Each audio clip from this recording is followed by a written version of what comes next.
Gilliard. I got so much motherfucking design on right now. Break it down, bring it back, make it clap. I got 3 old thoughts, new guap, where that damn bitches on my line, and you know they come strapped. Assalamualaikum warahmatullahi wabarakatuh. Perkenalkan, saya Nabila Naswa, NIM 2233481 dari Prodi D3 Keperawatan Universitas Negeri Padang. Pada pertemuan ini saya akan membahas 2 materi. Materi pertama mengenai pemberian obat secara oral, sublingual, topikal, serta pemberian obat secara suppositoria. Dan untuk materi kedua yaitu prosedur menyiapkan, mencampur obat, dan prosedur tes alergi. Baik, langsung saja ke pembahasan pertama yaitu pemberian obat. 1. Rute oral, yaitu obat yang diberikan secara oral atau minum. Ketika obat diberikan secara oral, makanan dan obat di dalam saluran pencernaan dapat mempengaruhi seberapa banyak dan seberapa cepat diserap. Beberapa obat oral yang dapat mengiritasi saluran pencernaan misalnya aspirin dan sebagian obat anti-inflamatori. Kedua ada rute sublingual. Pada rute ini obat diletakkan di bawah lidah dan zat aktif akan diserap secara langsung melalui mukosa mulut.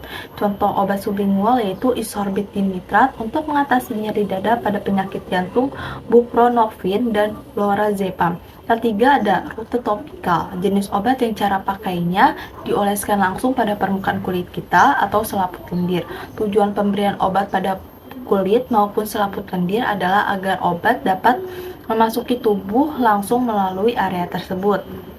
Jenis obat topikal seperti obat krim, obat busa atau foam, obat gel, lotion, salep, bedak, dan juga koyo. Keempat ada pemberian obat secara suppositoria. Suppositoria adalah obat padat berbentuk kerucut yang dimasukkan ke dalam tubuh melalui anus atau rektum, uretra atau vagina, dan memiliki panjang 2,5 cm dengan ujungnya yang membulat. Cara menggunakannya yaitu cuci tangan terlebih dahulu menggunakan air hangat serta sabun. 2. Buka bungkus suppositoria, lalu oleskan pelumas berbahan air pada bagian ujungnya. 3. Atur posisi pasien dengan nyaman, bisa dengan berdiri menyangga satu kaki di atas kursi atau berbaring miring dengan satu kaki menekuk ke arah perut. Selanjutnya, lebarkan kaki secara perlahan, lalu masukkan obat ke dalam anus dan tekan kira-kira sedalam 2,5 cm. Kelima, rapatkan kembali kaki dan tunggu 15 menit hingga obat larut. Terakhir, cuci tangan kembali menggunakan air hangat dan sabun. Baik, untuk materi kedua, prosedur menyiapkan, mencampur, serta prosedur tes alergi. Pertama, pengertian ampul dan vial. Ampul adalah wadah gelas bening dengan bagian leher menyempit. Wadah ini berisi obat dosis tanggal dalam bentuk cair. Untuk cara penggunaan obat dari wadah ampul ini harus mematahkan leher ampulnya. Ampul adalah wadah berbentuk silinder terbuat dari gelas yang nominalnya adalah 1, 2, 5, 10, 20 atau 25, 30 ml.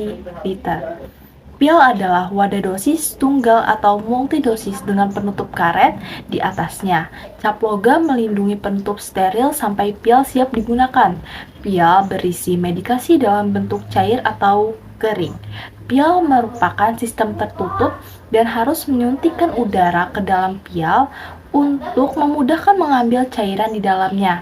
Selanjutnya, peralatan yang dibutuhkan. Yang A, ampul. Ampul berisi obat, spuit, dan jarum. Bantalan kasa kecil atau alkohol swab, wadah tempat membuang bahan gelas. Yang B, vial berisi obat, spuit, dan jarum. Pelarut atau mist normal salin aqua desteril, kartu format atau huruf cetak nama obat.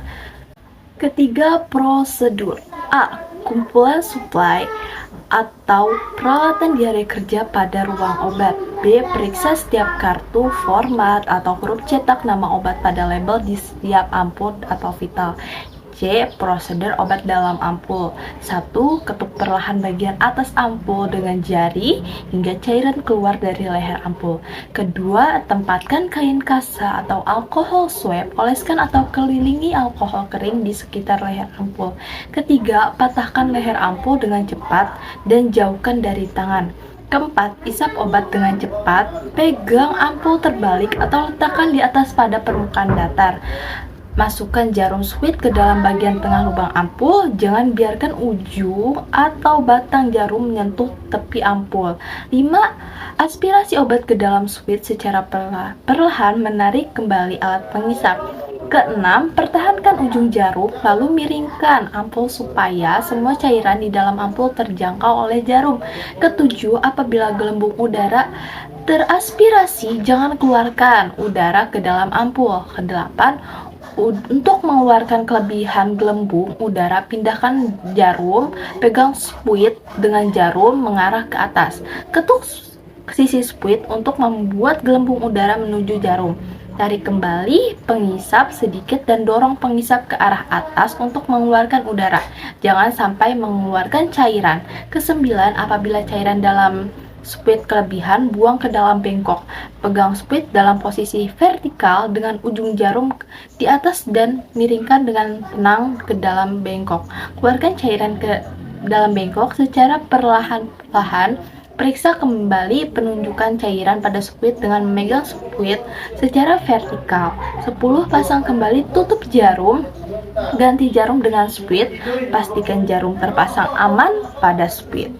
11. Buang bahan yang kotor, letakkan ampul yang pecah di wadah khusus untuk bahan gelas.